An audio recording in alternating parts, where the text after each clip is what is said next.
Ana bu 4 ta yigit 2013-yil yozida Y Combinatorga o'zining loyihasini topshirib, Durdesh uchun Escape qo'lga kiritishgan. 2026-yil biz o'z kombinatorga o'zimizning Yemo loyihamiz bilan application jo'natyapmiz.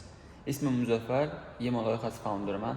Yemo iste'molchilarga taom va restoranlarni qidirish, bu yerdan taomlarni buyurtma berish, yetkazib berish, pre-order va booking imkoniyatini bera oladigan AI va 3D materiallar bilan boyitilgan ilova. Bu ilovani bozorga chiqarish, uni muvaffaqiyatli qilish, hattoki 2030-yil MDH ga ko'tarilgan, MDH bozorida ishlayotgan unicorn darajasiga olib chiqishga bizga yordam beradigan jamoa mana bu 4 ta yigit. Begmurod mani co-founderim, restoran sohasida 8 yillik tajribasi bor, 4 yildan beri oilaviy biznes hisoblanadigan restoranlarning 3 ta filialini boshqarib keladi. Loyihada founderman, marketing qismiga men qarayman. Marketing sohasida 5 yillik tajribam bor. 35 ming 40 ming dollar atrofidagi oylik budjetni boshqaraman. O'zimni peer branding va marketing agentligimda 4 ta loyiha bilan muvaffaqiyatli ishlab kelamiz jamoam bilan marketing sohasida aynan.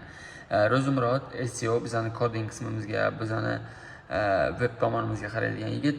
UzXda hozir ish faoliyatini olib boryaptilar. Sohada 5 yillik tajribalari bor.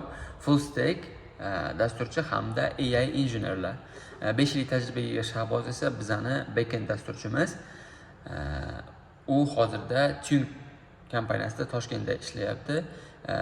To'lov bilan bog'liq bo'ladigan, ya'ni hammamiz biladigan o'sha G'azni, MBUni applarini tashkillashtirilgan jamoaning ichida o'zi bo'lgan tajribasi bor bu sohada.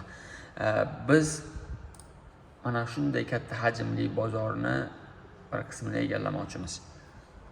Yemo uz kombinatorning ikkinchi mavsumida bo'lishi kerak bo'lgan loyiha deb hisoblaymiz va biz validatsiyadan o'tganmiz. Chunki ideyamizni 3 kishiga, tayyor bo'lgan MVP'mizni esa allaqachon 5 kishiga sotganmiz. Biz uchun to'lovchi mijozlar bor. Biz hech qanaqa marketing qilmadik. Faqat shunchaki suhbatlashish orqali bularni gaplashib hal qilganmiz. Bizda sotuvlarimiz bor. Mentorlar akseleratsiyadan o'tganimizdan keyin mentorlarning bizga beradigan ma'lumotlar va mindsetlarimizni to'g'irlash orqali biz unicorn yarata olamiz.